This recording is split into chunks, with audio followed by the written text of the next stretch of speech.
Hello, everyone. I'm Kevin Gostola, managing editor for shadowproof.com. I'm also the curator of the Dissenter newsletter. This is a newsletter that has been operating for a little more than a year and a half, and we have a loyal base of supporters who give regularly.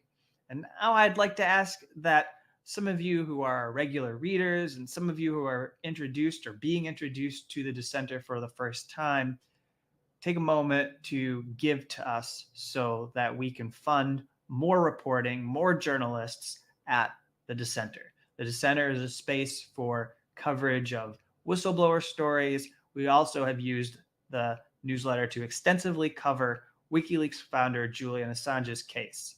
And right now we're in the middle of a project that looks closely at the US and UK relationship. Mostly it involves security and military services, but diplomatically, both lean on each other and they reinforce each other's policies. We're seeing them work closely in order to bring Julian Assange to the United States and put him on trial.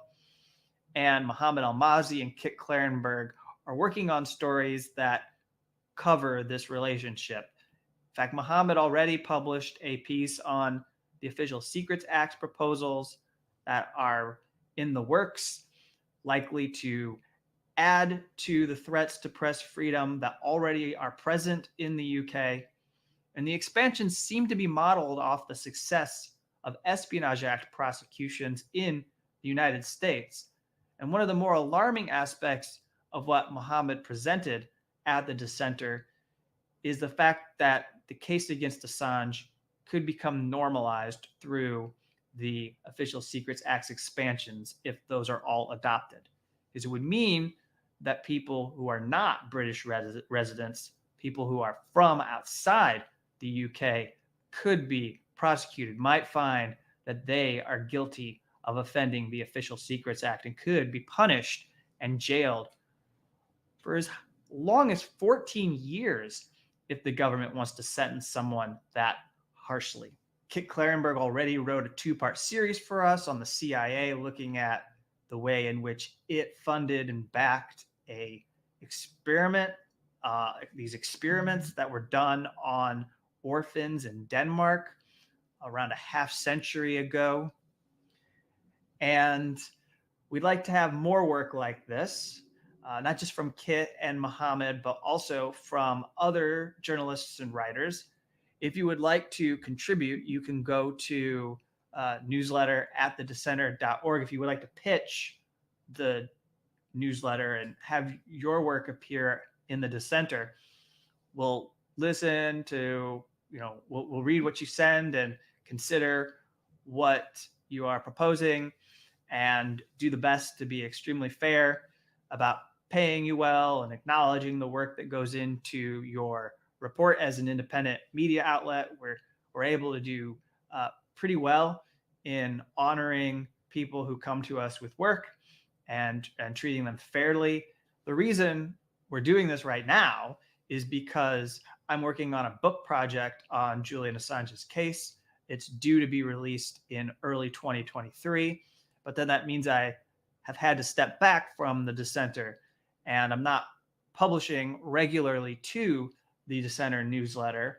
But unless there are some developments in Julian Assange's case that need coverage, and unless I'm working on snippets and pieces about the development of the book that I am sharing with paid subscribers of the Dissenter so that they can follow the evolution of this book and be involved in the process of bringing it to its final form, when I hope everyone who is a subscriber supports it when I am ready to release it. Censored Press, Seven Stories Press, the people at Project Censored are supporting this project.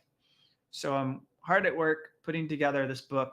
And in order to keep the Dissenter newsletter going, I need to maintain the loyal group of people who are subscribers of the Dissenter and to bring on some new subscribers so that we can afford to pay the journalists that I described to you, Mohammed and Kit, and then potentially add other voices into the mix to cover whistleblower and press freedom stories and do this crucial work.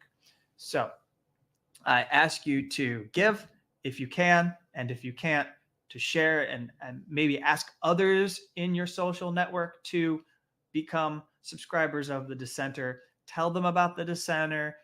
Try to convert some more people into readers of the dissenter.org, and ask them to acknowledge and recognize some of the work that we're doing so we can keep expanding.